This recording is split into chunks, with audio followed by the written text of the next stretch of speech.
Welcome back to Boys and Ghouls Film Review, folks. I am your host, Sarah Stephenson. This is my co-host, Mike Stephenson. Hi, guys. And tonight we'll be reviewing a 2020 movie called Follow Me, or No Escape.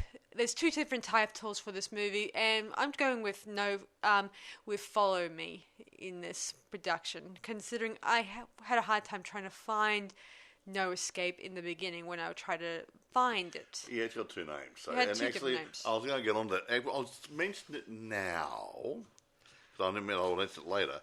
When I was looking for copies of it on eBay and Amazon, eBay has no listing for No Escape, but it's listed as Follow Me.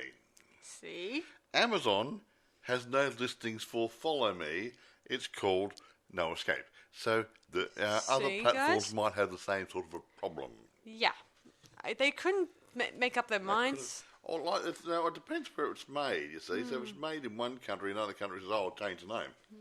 Brother. And they do a lot. So if an English movie goes to America, someone will change the name. A Canadian movie might go to America, might change the name. American movie might go to England, might change the name. It does make makes searching for it is a lot harder. Well, here's something. A long time ago in a galaxy far... No. Don't go there. When I was a child, yes, there was a TV program we used to get. It was an American TV program distributed in Australia. It was called Jet Jackson. Jet Jackson. Yep. In America, I believe it's called Captain Midnight. Why the hell did they change the name? Don't know. Captain Midnight sounds more mysterious than Jet Jackson. And yeah, they just overdubbed it. Every time I said Captain Midnight, they just overdubbed Jet Jackson. So, why? I don't know. It does sound a bit stupid. So, Jet Jackson sounds like a name you'd give your cartoon character. Well, he used to drive a jet. Okay, and go and do and get involved in mysteries and stuff, whatever. If he's offside at Icky Mud, everybody remembers Icky Mud, don't they? Yeah, oh, you old guys would anyway. Anyway, but why change the name? Beats me. Superman's always been Superman. Batman's always been Batman. All these other guys, but no, why change the names? It's very confusing. I bet. Anyway, I do think this movie. I do find it. The Follow Me movie is a pretty good one, which is one of the reasons why I wanted to review this one. Yeah. Now, I'm not 100% sure. I think this one went straight to DVD or something or other. I couldn't actually find where I was looking, looking for my little snippets on the computer. But I think it was because it was made in 2020. There's no budget or theatrical box office stuff. So that's a good indication it was made for television or for DVD. Yeah, well, it also was streamed on a site called Hulu. I don't know what it's called. Hulu. Yeah. Hulu? Yeah, I guess. How do you spell it? Hulu. Hulu. Yeah. So they kind of streamed it there. It's a streamed movie. Yeah. It wasn't actually released theatrically. However, it is available for Amazon and eBay if you look at the right name. I would have thought this would be a good movie for a Shudder, considering how horrific it is in this movie. Anyway, let's move on a little bit. Yes. I don't know who produced it. However, it was written and directed by Will, or short for William, probably Wernick, Wernick. No, he didn't star in it. That's not bad. That's nice. Yeah, can't act, don't get in it. Yeah, right. Distributed by Vertical Entertainment. So, released in Australia July 2020 and September 2020 in the United States. There you go. I do not know where it was made. Oh, so guys, I should let you guys know before Mike continues. This movie pays homage to both two movies we've probably reviewed in the past. Yeah. Saw, and the Hostile movies we've been reviewing in the past. Yeah, you've got a little bit of a feel of both in there. Yeah, there's a bit of both. The first half is has a Saw quality, and the second half is like Hostile a little bit. Yeah. But I won't go into it just yet. Because we're going to tell the story in a minute. So, Mike, continue with what you were going to say. Starring Dun, dun, dun, dun, dun, dun. Okay, Keegan Allen plays Cole Turner. Poor bastard. Anyway, Holland Roden plays Erin Isaacs. That's his girlfriend. Yeah, she's pretty. Denzel Whitaker plays Thomas. Ronan Rubinstein plays Alexei Kozlov. Pasha D. Linskinov. Linsnikov, is it? Yeah, as Andre. George Danko as Daisy Hill. Sia as Samantha. Emilia Ayres as Victoria. And Kimberly Quinn as Laura Turner. Well, that was his sister. Cool. Oh, yeah. Anyway, can't think of anything else to say. Film was released in theatres and on demand and digital in September 18, 2020. Strange that. I haven't even heard of this movie up until 2000. Considering, I think it must have had a very limited Considering release. This came out around the year when COVID was released. And that's why I think it came out during COVID, and it probably wasn't going, no one was going to theatre, so they just streamed it. Yeah, so there was no really... That's probably a good reason for there was no real point to go details. to the theatres or see it in the theatres. They're all locked. Yeah, whatever. Yeah. Now, I can't think of anything else to say apart from take it away, Grizzly. Right. Yeah. So the movie begins. It's about a guy named Cole, who's a web influencer who does video on YouTube or other social media look at stuff. me, I'm doing this, I'm having a crap, I'm walking down the street, I'm doing this, I'm having a hamburger. Well, it's all about me. Yeah. And he says for years he's always been in the limelight or something on videos. Hundreds of thousands of followers. Yeah. Since he was a kid in diapers, his parents have always had the camera on him. And when he got old enough to use a camera, he started using it. Yeah, he started doing stunts, doing a bit of video stuff. The riskiest, the better, to impress his viewers, whatever. Exactly. Yeah, and then one day, or after 10 years of being on the air, or longer, he finally says that he's going to go to Russia for this ultimate sort of anniversary episode of sorts. Yeah, his friend set that for him.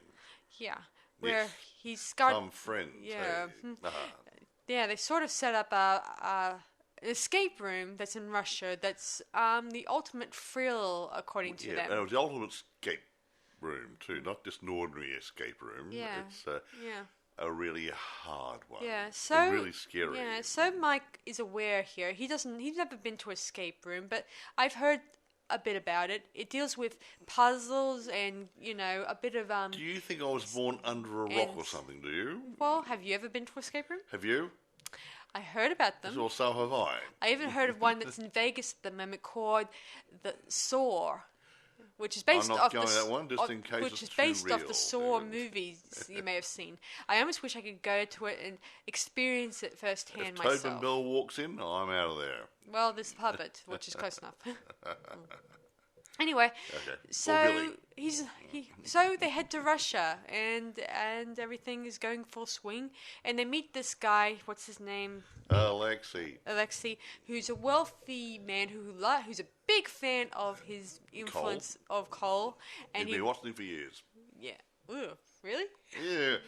Not having another dump, is he? No, I don't think it was that much. Yeah, he must have turned it off occasionally.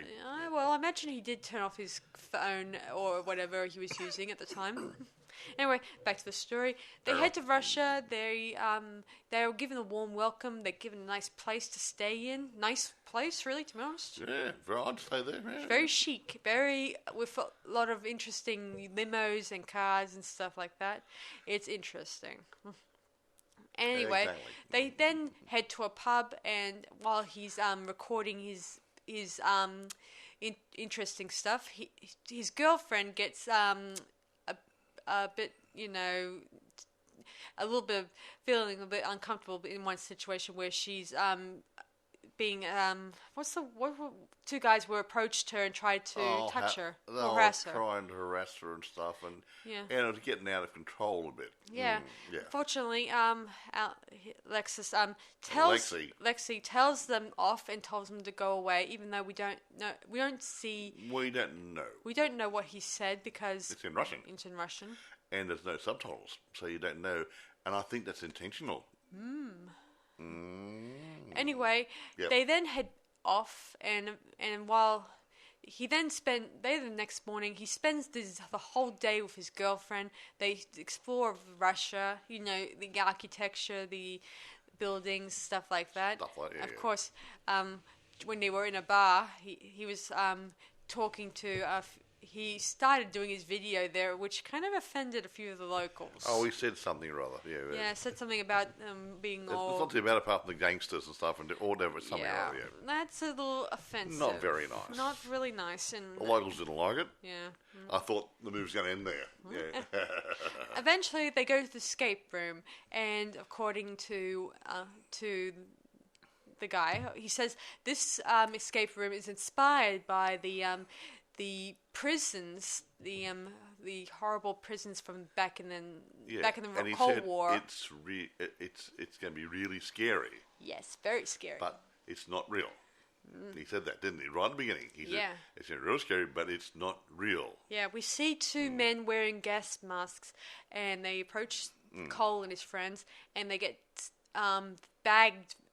They put a bag out because they can't see where they're going, so they can take them inside, and then lock them in a room, and they can take the bag off their head. Yeah, they're placed in separate rooms. Cole, we watch from Cole's perspective all the time. He also had his camera placed inside their CCTV room, so they get a very big picture of everything, what's happened. What they're doing, they're streaming, they're using their camera, their CCTVs, to talk to his mobile phone, so it can all be streamed. There you go. Yeah. So anyway, he gets into a room. There's a dead body on a slab near a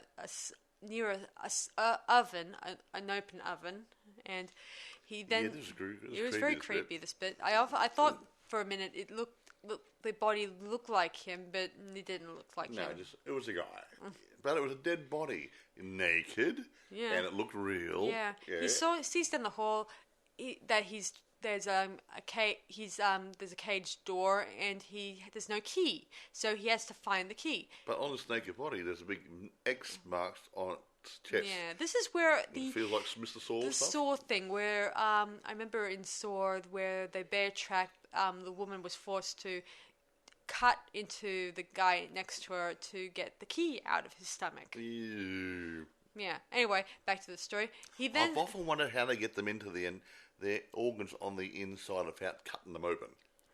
Beats me. Anyway, moving on. He then approaches the dead body, and he hears right next to him that some of his friends were yelling for him. So he quickly starts cutting into the body, the cadaver, I should call it. Yes. And it's gross, this bit. I keep wondering if he could smell the blood. Maybe he can or not. It looked real. It looked real. It looked disgusting. Wasn't borrowed a dead body from the morgue or something or other, or killed somebody on the street. I don't know. No. Well, there's no stitches or anything like that, No. and and I think the key was inside his one of his organs. One of the organs where you swallow stuff. I don't know. I could be wrong. Well, I don't know which one. He's taking handfuls of guts and livers and kidneys and all this groovy stuff you find in there. I think it was inside his stomach contents. Could have been. Anyway, I'm no doctor, so they found it. He gets the key out and he unlocks the first door. He heads down through the down the hallway. He sees that his girlfriend is inside a bit of a water chamber thingy. Yeah, it looked like Houdini's water torture thing. Only without being upside down. Yeah, it's just in there, but there's no water in it yet. She has a key inside, which she doesn't know what to do with it. Yeah. He then gets down to the back of the room, which is probably where the two of the doors were open, which shows two of his friends are.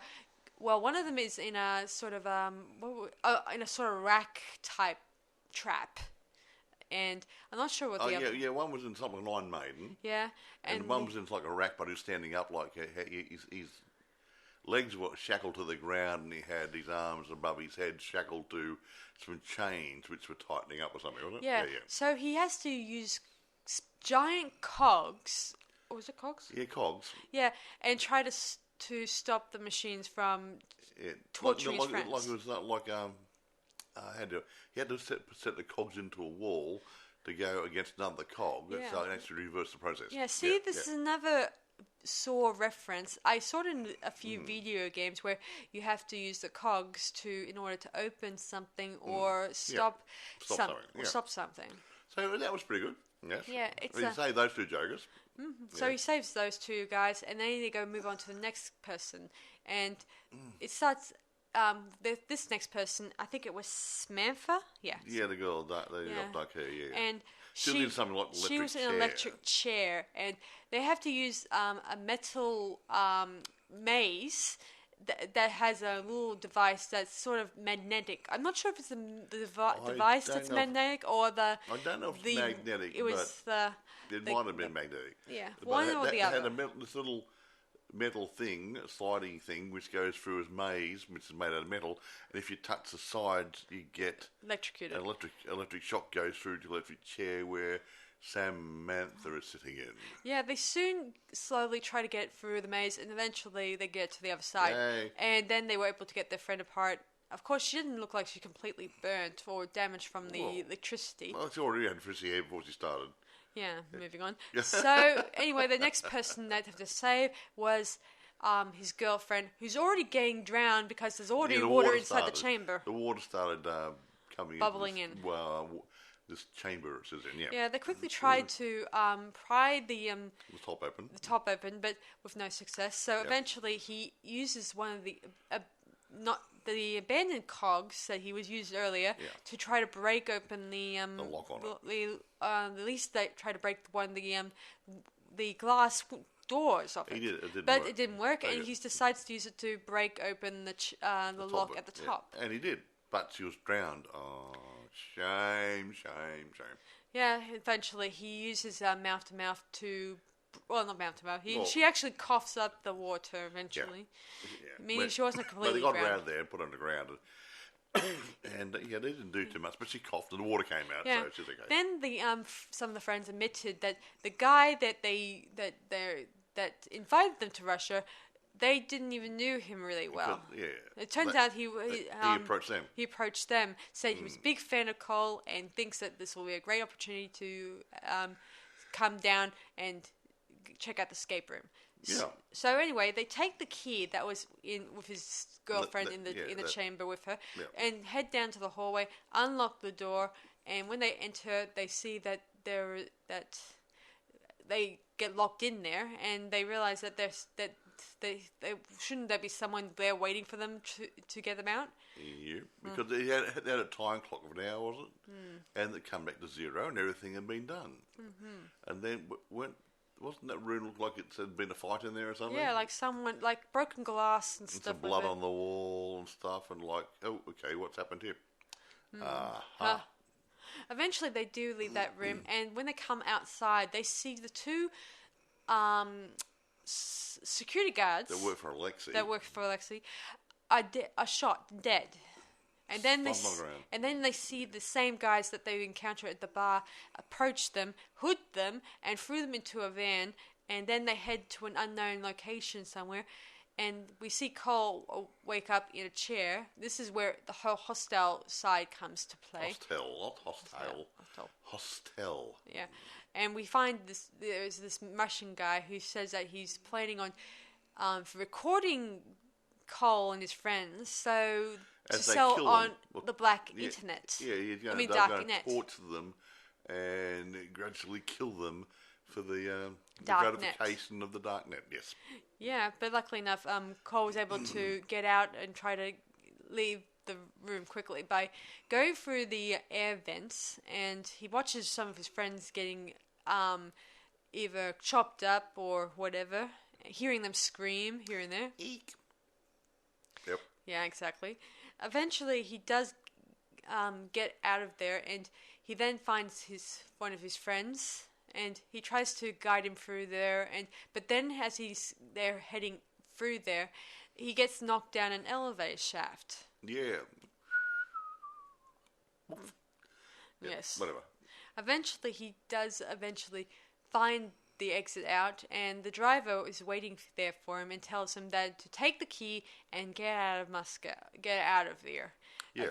And when he goes and hides, and the bad guys approach the driver. See, the driver at the beginning gave him some codes that allowed him to. He didn't know what the codes were, but they're on a keypad on one of the doors. Yeah. He was a good guy, lovely. Yeah, Cole hides while the Russian guys drag the driver back inside the room. It has a red door on it, and then Cole realizes that he has a chance of escape, but he wants to save his girlfriend and anybody else is available. Yeah. So back to the story. He tries to reopen the red door, but it's a no-go. So he goes to the other door. He goes to the other door, which is a blue door, which makes me think of the Alice in Wonder Day. Red pill or blue pill. Yeah, it makes me think of the Alice in Wonderland expression when I think about it. Anyway, back to the story. One pill will make you grow, and the other one make you small. Something like that. Whatever. Or in the Matrix. But the Matrix there's a pill, didn't they? Or, yeah, or that was Total Recall. No, I'm thinking of the Matrix. Matrix. A red pill, blue pill thing, yeah. Anyway, back to the story. So anyway, our hero heads back inside the blue room, and the door slams shut on him, which indicates, yeah, he then heads down through there. He tries to avoid the bad guys as much as possible. They continue the searching of him. He eventually comes into the room where his girlfriend is being tortured. The head bad guy is there, and he attempts to have her shot. And he kept begging him to stop. Do not hurt her. I'll do anything. I'll pay anything. Do not hurt her. But eventually, here is bang.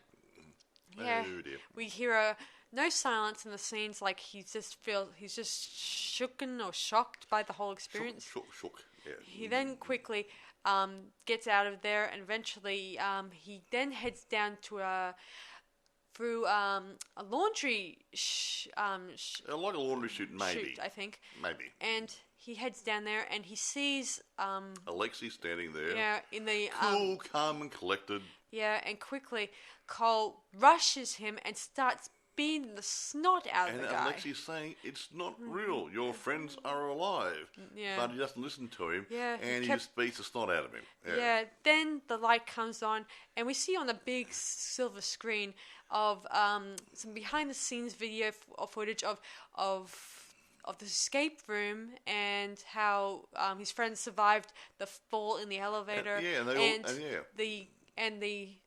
prosthetics. And they all walk in. Yeah, they at first all say, "Oh, April Fools," but then they realize, "Oh my gosh, that he just killed Alexi. And the girlfriend screams, Alexi's girlfriend, and all their friends are shocked. And the video continues playing on the big screen, thinking that they just pulled a very big prank on him. Yep. To celebrate his anniversary episode, yada. And he didn't realise that it was all a setup. Yeah, he looks down at his phone, and people continue following and looking at it and saying, "Oh, this is looking interesting." And it was sick, whatever. Nice little comments as you would expect. Yeah. Then we watch Cole. I think that while these guys were thinking this was an awesome prank to prank him, they don't realise that they just broken Cole big time. Yeah, he looked like he's snapping. Yeah, big time. They went a bit too far with it. Yeah, there's such a thing as pranks that should not be taken too far. They went too far. They should have just asked Alexi. They should have stopped when things were getting too hot. Someone should have intervened, yes, but no one did. No. Then we go to the post-credits scene where the credits start to roll, and we see behind the scenes, which takes place, say, as a prologue at the beginning, where it indicates the guys on their phones talking about how they're going to prank friends, Cole. Behind the scenes stuff, yeah. So, they do a post well, not post. I mean, a pre-production of this sort of thing. They start auditioning actors and getting the sets together, and some of their friends kept saying, "Are you sure we should be doing this? Isn't this going too far?" Nah, you'd love it. It'd be great. Yeah, and obviously they did it, and it wasn't so great. No, they all think it will be the ultimate prank, but they thought they would be getting him back for whatever. But I know they're doing it as a treat for him because they loved him as a good friend. You know, but as I said before, and it was good for ratings. It was good for ratings, but at the same time, this will land him in jail, and so would the everyone who's taken part in it. Possibly land him in jail, unless he goes to a nut house. You know, I would say that both would happen, considering a lot of people I know or heard of who do pranks, they could end up landing in jail if it goes too far. When I heard it went too far. And in this case, they wouldn't put a cracked person in jail. Put him in a nut house the rest of his life, maybe. But well, I like to think he might be let off on a technicality because he didn't know. He thought that his life and lives of his friends were in danger. Yeah, exactly. Yeah. So technically, I don't think he's at fault, and I would like to think the law would be on his side. However, Alexei is dead. Is dead, and his family got more money than he has. Yeah. And he's also in a foreign country. Yeah, and that can be bloody Americans. No. Well, yeah, Russians. Don't go for that far. No, they're in Russia. Mm-hmm.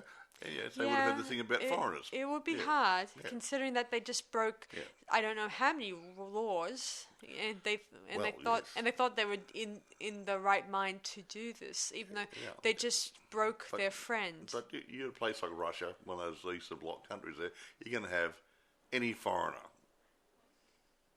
Russians, in Russia, would be suspicious of, say, Americans or English or Australian or whatever come in there and doing things, and they wouldn't take things kindly. Yeah, they should have thought of something less dangerous or less. No, it was good. If he believed it was fake, he wouldn't have killed Lex at the end. But he thought it was so real, it had to be real. Yeah, he thought that the whole thing was all part of Lexi's wicked and nasty game. Yeah, and it turned out to be just that. It was a horrible. It was a horrible game that set up for him, so he could enjoy it. Whoops. But unfortunately, they didn't see that he was thinking. He was starting to believe this was all real. Yeah. And while they may think, "Oh, this is the whole point. We to make it think it's real," but not that bloody real. But it cost the man his life, and it cost the man his insanity. Insanity. So what do you do, man?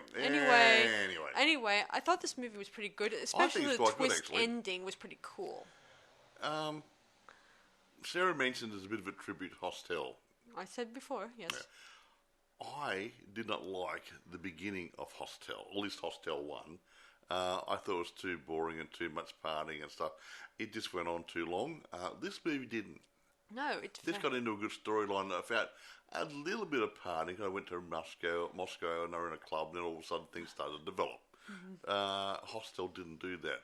So I think this movie did a lot better. Yeah. And one thing about this movie is it's not just, unlike other movies we've reviewed that did found footage, this one had a bit of a mixture of both. Ordinary cinematographic type filming, the one that you're all familiar with, and the other one that is a little bit of done on the camera sort of side. That sort of stuff. Anyway, look, it's a good production. I mean, it's, what would you say? Look, it's it's not an out and out action horror movie like you like to see. If it's like a slasher movie, someone running around chasing people and ever decreasing circles and heads being lopped off and arms falling off. It's not one of those. But having said that, this is an adventure horror mystery, so it's going to take a slightly different turn here and there. The action's going to be a bit more sedate and a little bit more creepiness in there, and what's going to happen next. And I think it suits that criteria, the genre, adventure horror mystery, quite well. And that's what's been put up as, and that's exactly what it is. And I think they've achieved it. Yeah. Also, the director, what's his name? Will Wernick. He also made another escape room type movie, which is called just Escape Room 2, that was done in 2017. I don't know too much about that one. We might have a look at that and see. I haven't found too much information about that one, but I hope... Is it available? Well, I imagine it is available out there. See if we can get a copy of it. Yeah, another thing about it is that, as an Easter egg, the characters at the beginning, Cole and his friends who were watching it on the plane, that movie, which makes me think that was a really good Easter egg when you think about it. Yeah. Very cool. Anyway, I think also one of the another Easter egg is one of the followers, the comments, was actually the director himself's name on it. He put his own name inside the when you see the comments on the screen from his phone, you see the director's name amongst all those. Well, I have trouble reading those. That's all right. I usually go too quickly. Yeah. I don't really look at them myself. I find them that boring. It's not my fault. But I thought it was pretty cool all the same. It's just like when you look at Spree, where the director for that one, he wrote all those comments that probably took him, say, all night and probably all day and next day to write them and make sure it's a mixture of both good, bad, stinky, rotten, whatever. Boring. As bad as piss. Well, it's time to do it. Yeah. Anyway, according to this, it was filmed. The filming began in August 2018 and concluded on October 2018. Meaning, where was it filmed? Did it say? In Russia? Didn't say. It just says no locations. Yeah. Well, imagine it was probably filmed in Russia. Well, you can't really fake the locations. What? The buildings, like those ancient buildings, you can't really fake those. Yeah, they send a second unit out there and take some footage and put it into the movie. Who knows? But I am interested why it took, say, this long to release it in 2020, obviously. What was it made again? What year? 2018. Yeah, well... Let's say it took them a long time to edit it all out. Yeah, the post-editing might take, and then they'll maybe trying to time it. The COVID virus thing started at the beginning of 2020, and they might have said, we'll hold off, and they say, bug it, let's release it and see what happens, and they decided to stream it. Yeah. They could just delay it because of that. Yeah, I gotta admit... I don't know. I gotta admit, I did like the ending. It was pretty... a bit of a twist. I like twists. Where they thought they got him, but in the end they broke him. Yeah. He wouldn't be doing any more look at me's anymore. Not for a long maybe from his padded cell, maybe. I don't think so. I think... Well, I don't know about the padded cell thing, but I think he'll probably be looking at therapy for a long time. But he won't not probably be on YouTube for a while, or because by the time he gets out, he'll have a long white beard and they'll know who he is. As for his friends, I think they probably would be looking at jail time because they are sort of the ones responsible for developing the prank ending up going too far with it. So we don't know. So they might have asked. Alexei supposedly knew one of them, and he offered to do this. Yeah, he did. Make the prank. So Alexei made it too real. So maybe they might turn around and say, well, Alexei died because he did it so well. So it would be accidental manslaughter. Maybe on Cole's behalf, but not the other people's. Yeah. Maybe. Again, as I said, you're in a foreign country. But we're in a foreign country, and we don't know the rules and regulations up there. They don't say, arrest them all, put them in jail forever, shoot them, whatever. The actors, of course, they would be, what's the word, people who... the guys who are working for Alexei, that'd be exonerated. Just to what? Yeah, they would the American people who came there to do it and set it up, they would be, Yeah, but I also think the actors themselves, the ones who took part, would be also accomplices to murder too, or something. Yeah, but not so they'll hide and do a job. True. The other people were part of it. But he didn't. They made it too real. They didn't. Well, there you go. There's a compliment to them. They made it so real. The guy killed the boss. There you go. I liked. Yeah, I gotta admit, it was pretty awesome movie, and I give it. I like it. And I think it's up there. Yeah. Yeah. So, is there any reception in this production? Not enough to go there. Oh, there is, but it's not enough. I will tell you what I have found. Okay.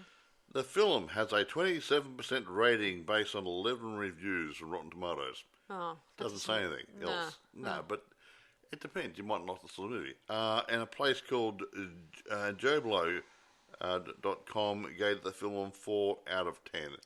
4 out of 10. But you can't always go by these. I've noticed. I mean, these aggregators and stuff aren't always accurate. Yeah, trolls mostly. No, not trolls, but it depends. Like Rotten Tomatoes, you could log in there and say, "I didn't like it." Your friend next to you might log in and say, "I didn't like it." And then, and see, it's only depends on who. They're not actually finding out what the market wants. It's just likes or dislikes. They're actually finding out only what the people who are bothered to vote on it are saying, and they're not always accurate. And then you get the real guys who do it in newspapers and the magazines, and on the websites, and the real guys, and they mightn't like the sort of movie, so they're not going to say anything good about it. So I'm going to say, don't listen to those two guys here, the Rotten Tomatoes or Joblo.com. You watch it and make up your own mind, because I think it's a damn fine movie. Again, it's not an action horror. It's more of a suspenseful mystery sort of horror. Agreed. Yeah. So I guess seeing as we don't have very many facts to go by, we'll rate it now. I liked. Actually, I'm going to give us a higher rating. Me too. Only reason being is I believed it. No, it's special effects, the prosthetics, everything else. It looks so damn good. They spent a lot of time. He cut the body open. It looked like a dead body with guts coming out of it. Yeah. That was really good. The girl's, shaving Erin's face, his girlfriend's face, that thingy. It looked like slicing skin off it. All the other good, everything looked real. And you got to take your hat off to the guys who did the special effects, because sometimes the special effects are, it's not too bad, but this looked like it was real. And that's why Cole snapped to him. He was there. It looked real to him. And that's what I like about movies. If they deliver. Yeah. If they produce a good product and deliver and actually take me into the realm of fantasy. I know it's fake, but if it's so real and it drags you in, it's a good movie. Yeah, I agree. Yeah. So anyway, I'm going to rate it, I'm going to give it a high rating myself too. So I'm going to give it, I'm going to call it, say, 9 out of 10 myself. I'm going to 9.5.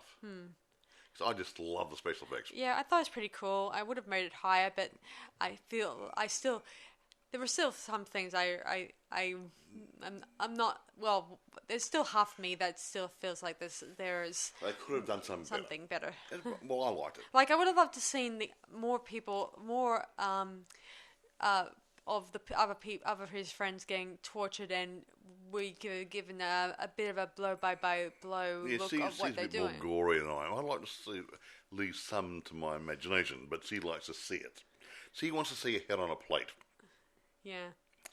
I would like to hear about it. No. I mean, if Cole's thought all his friends were getting killed, and he tried to rescue one while he tried to rescue his girlfriend, I wonder what happened to the other two that were in there too. Well, that's the whole point. We know the Afro-American guy, the guy supposed to was he the one set it up? Yeah. He got knocked over by that guy, and they fell down in the elevator shaft. Yes. His girlfriend nearly drowned, but she was okay. But she got killed by the guy who shot in the head. Didn't someone else get shot in the head or somewhere? Let me think. Can't remember the other girl or one of the guys. I can't remember. Of. Yeah, but a couple of them we didn't see what happened to them. Yeah. I don't think. Yeah. No. Anyway, it doesn't really matter. They died in his head.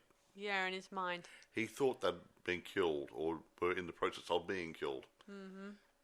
Anyway, I did think I think it was a good homage to the Saw and the other movies we were talking about. Yeah. So I do applaud their use of both stories. Now, like I said before, if you're looking for it, it is called either Follow Me or No Escape. All right. Now, eBay has got it as Follow Me. Amazon's got it as No Escape. Yeah. The year is 2020. But if you're looking at different sites, the poster and probably the front of the Blu-ray or the DVD jacket has his girlfriend inside her glass container full of water, banging on it, trying to get out. But if it's still in doubt, just look for the actors, Keegan, Allen, and other people there, and you say, oh, they're the right people, must be the right movie. Because there is an old movie there called No Escape as well. Yeah, there was. I mean, when I was a couple of years back, looking at this, looking for this movie, I tried to put in No Escape, but there was another movie that came out in 2020 that also was called No Escape. But there's also an old movie, an old VHS movie as well. I was referring to not to at the same time in this production. There was another movie coming out that was called No Escape too, and it was the same year too. Yep. And this so is you gotta be careful. Yeah. And this is what happens when you try to look up movies and then you find the wrong title, and then you find out this is not the movie you were looking for in the end. Yeah, if you want to get and see Debbie Does Dallas, don't go there. No, sorry, no. Okay, we won't go there. No. Oh, whatever. Deep Throat. That's the good. No, don't go there. No. Gross. Don't think about it. How about no? Stop laughing out there. No, okay. Anyway, I don't have anything else. I don't know where it was made. Yeah, I can't say whether it was done really in Russia or they did stock footage or tried to do... Well, some of them do second unit stuff there, and everything's back done in California or in Canada somewhere or whatever. Although whether or not they did it both in Canada and in parts of Russia, like the locations, like the castles and the ancient ruins, stuff like that. Yep. Yeah, I can't really say if they were really done there, obviously. But had a good feel. That's what I like. Anyway, that's it. I can say no more. Yeah. So, you guys, feel free to check it out. Be sure to write the right name in if you can. Yeah. And remember that there's two names there. Just remember that. No Escape and Follow Me. Yeah. But it's always good to look at the poster and the name of the actors. And the name of the actors at least so you won't get lost. Yeah, the main actress Keegan Allen, Allen. Yeah, and it's always good to look for the director in case if Will Warnick would help along the way too. Yeah, and the lady in the water in the thing going bang bang bang, on the cover. Anyway, so. I hope you guys enjoyed this podcast, everyone. It's been a very enjoyable movie for me, so I hope you guys... Good, clean, wholesome fun, and I hope folks. you guys may check it out and get enjoyment out of it too. Yeah, I did. Anyway, thanks for listening to our latest podcast, everyone. This is Sarah Stephenson. And Michael. Saying we'll see you guys for our next podcast. Bye for now. Bye.